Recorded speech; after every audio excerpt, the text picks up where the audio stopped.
Bobo woke up as usual to the sound of the neighbor's rooster. But even that rooster seemed to be a part of his misfortune. Instead of crowing at dawn like a proper rooster should, it chose to hold its nightly concerts precisely at 2 a.m. "Ugh, I've had enough of you," Bobo muttered, pulling the blanket over his head. In the morning, when Bobo finally dragged himself out of bed, trouble was already waiting for him. His house, old and rickety, seemed to conspire against him. Every day began the same way, with him grabbing a stick to chase off the brazen chickens. These chickens seemed to have a sixth sense for Bobo's misfortune. They pecked at his legs, leapt onto his porch, and even stole his breakfast. Today, the chickens didn't disappoint. As soon as Bobo stepped out of the house with a bowl of porridge, one of them darted out from the bushes, pecked directly at his spoon, and sent it flying spectacularly. The porridge splattered across the wall and porch in a grand display. "Of course," Bobo sighed. "Why haven't I eaten them already?" As you've probably guessed, Bobo was the unluckiest person in the world. But he wasn't just unlucky, he was also the heaviest man in the village. His size often landed him in the most absurd situations, making his life a never-ending string of comical mishaps. "Luck doesn't know the way to my house," Bobo would say sadly after yet another failure. Today, as usual, Bobo set off for work. He was a cook at a small village diner. His culinary talent was evident to everyone, but his misfortune spoiled everything he touched. One time he had made a magnificent soup, but the pot tipped over when a goat, having accidentally wandered in, charged through the kitchen. On another occasion, his perfectly baked bread was stolen by the local monkeys. Today promised to be no better. "Bobo, where's my fish?" yelled the owner of the diner. "I'm bringing it right now," Bobo shouted back, holding up a plate. But as soon as he took a step, he slipped on a banana peel someone had thrown on the floor. The fish flew through the air and landed right on the head of a customer sitting at the next table. "Are you out of your mind?" yelled the furious customer. Bobo tried to apologize, but the owner had already kicked him out of the kitchen. "Enough! You don't belong here. All you bring is disaster." Bobo walked out, his head hanging low. It wasn't the first time he'd been thrown out. He spent the rest of the day wandering around the village. Children laughed at him, pointing at his huge belly, while women shook their heads, glancing at his dirty clothes. "Ah, Bobo," said his childhood friend Denny, who happened to meet him on the road. "When are you going to realize you need to find something else? Maybe you should stop cooking." But Bobo just shook his head. "I can't. Cooking is the only thing I'm good at. Well, almost always."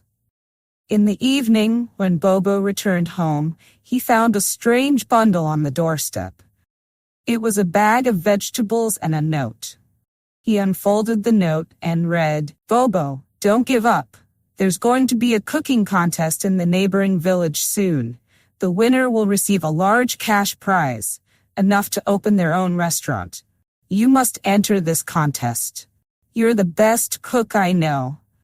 With love, your secret admirer." Bobo looked around but saw no one. "A secret admirer? Me? This must be a joke." However, the vegetables looked fresh and of high quality.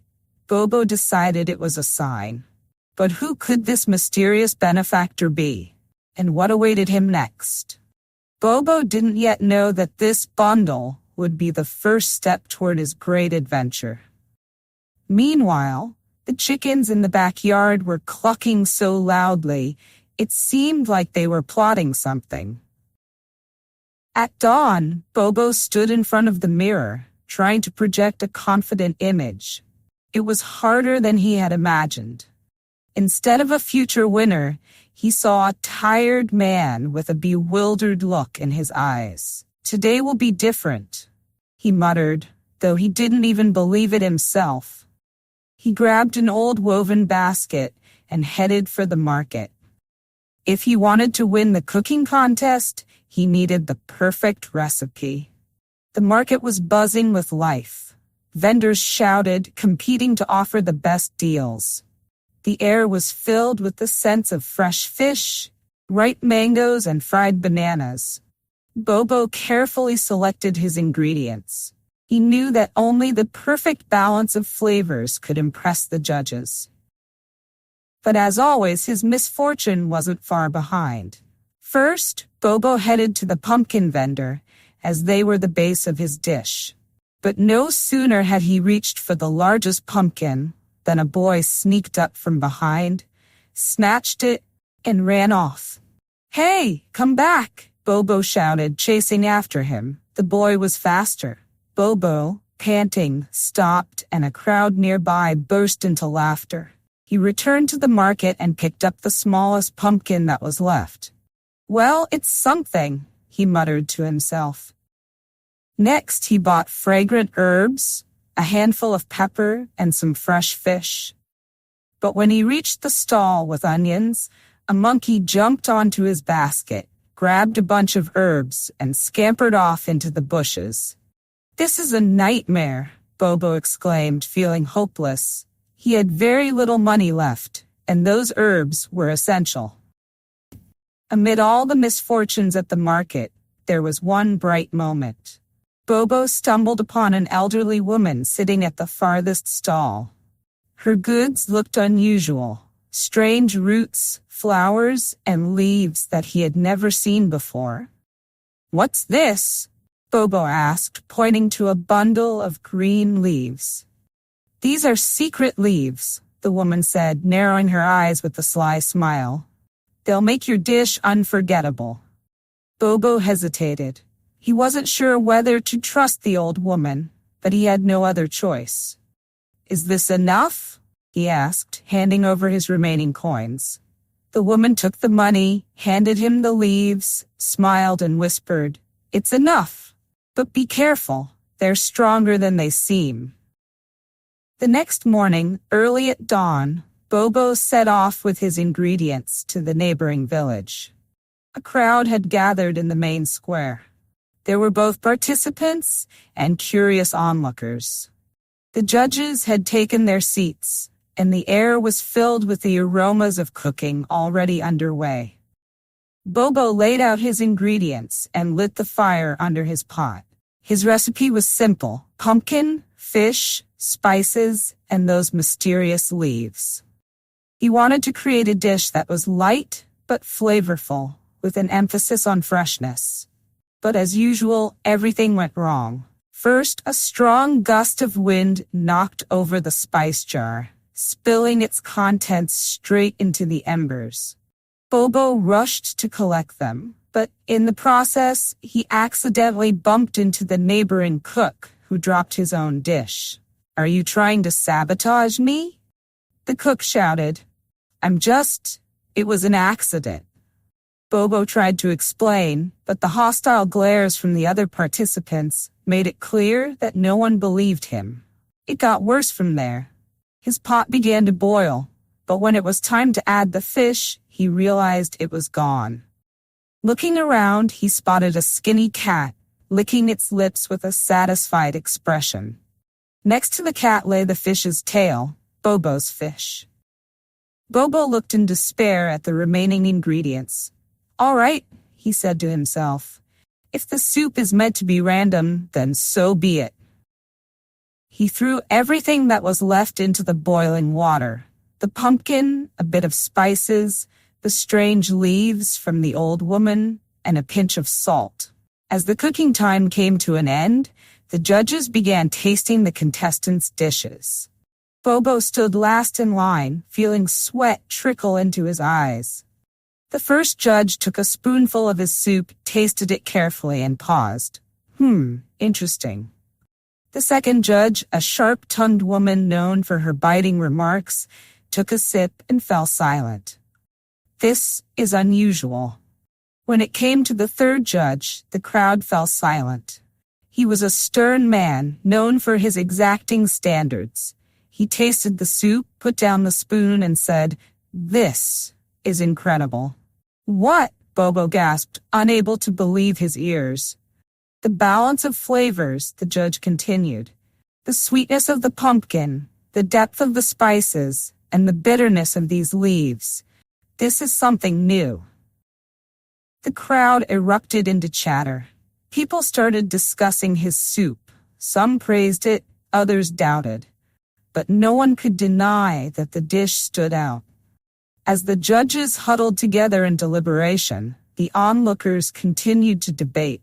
Some were ecstatic, others puzzled, but no one remained indifferent.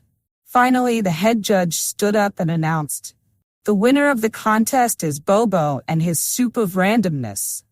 The crowd erupted into applause. Bobo was stunned. Not only had he won, but he had become the hero of the day.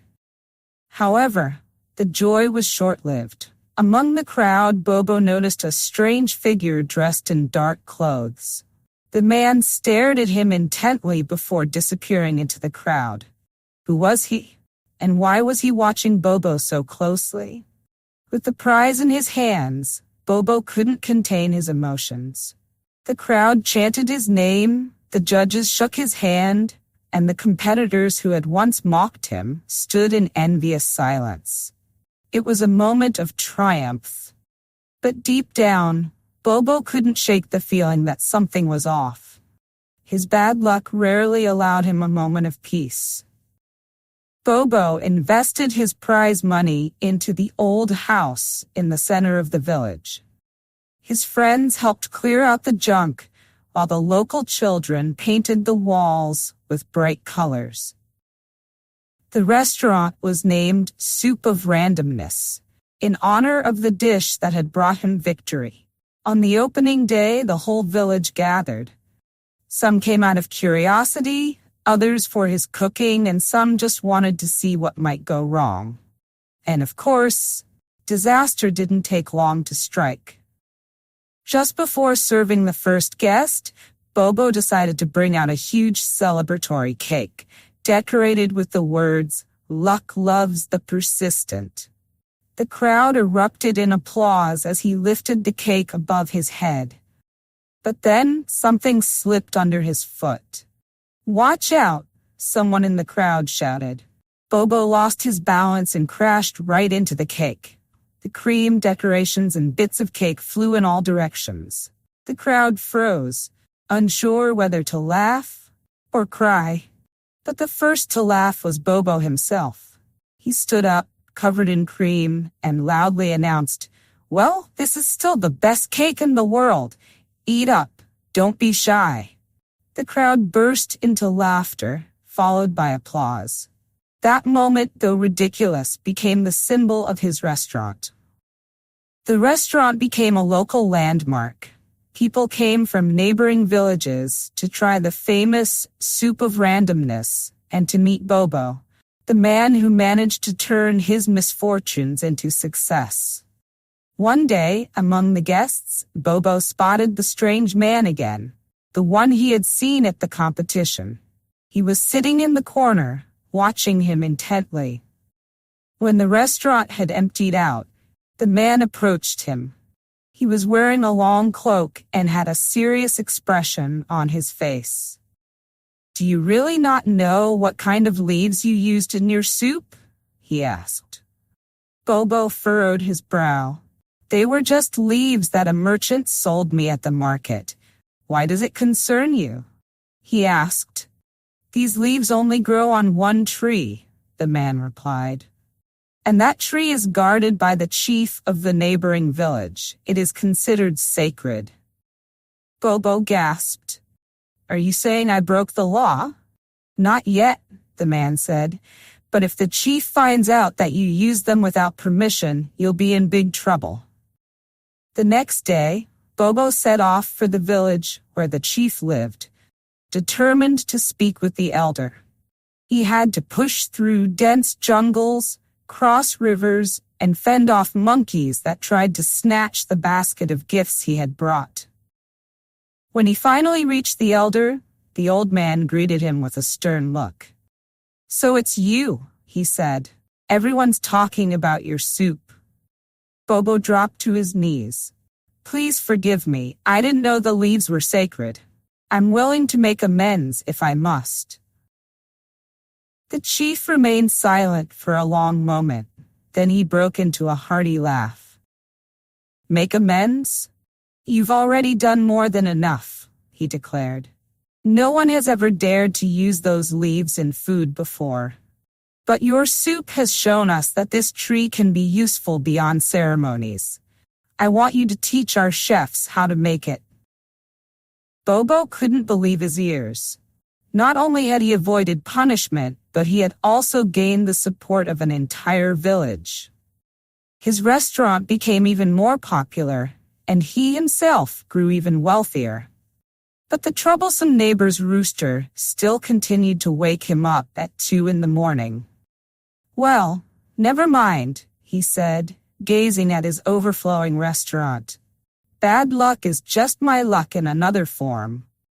And so, despite all the misfortunes, Bobo realized one simple truth. Luck isn't the absence of failures, but the ability to handle them. All his mistakes, absurdities, and mishaps seemed to lead him to failure. But it was precisely these that made his soup unique. If it hadn't been for the lost spices, the stolen fish, and the strange leaves he found at the last moment, he would never have been able to create a masterpiece. So it is in life. Sometimes the greatest challenges lead us to success, as long as we don't give up and make use of everything we have at hand.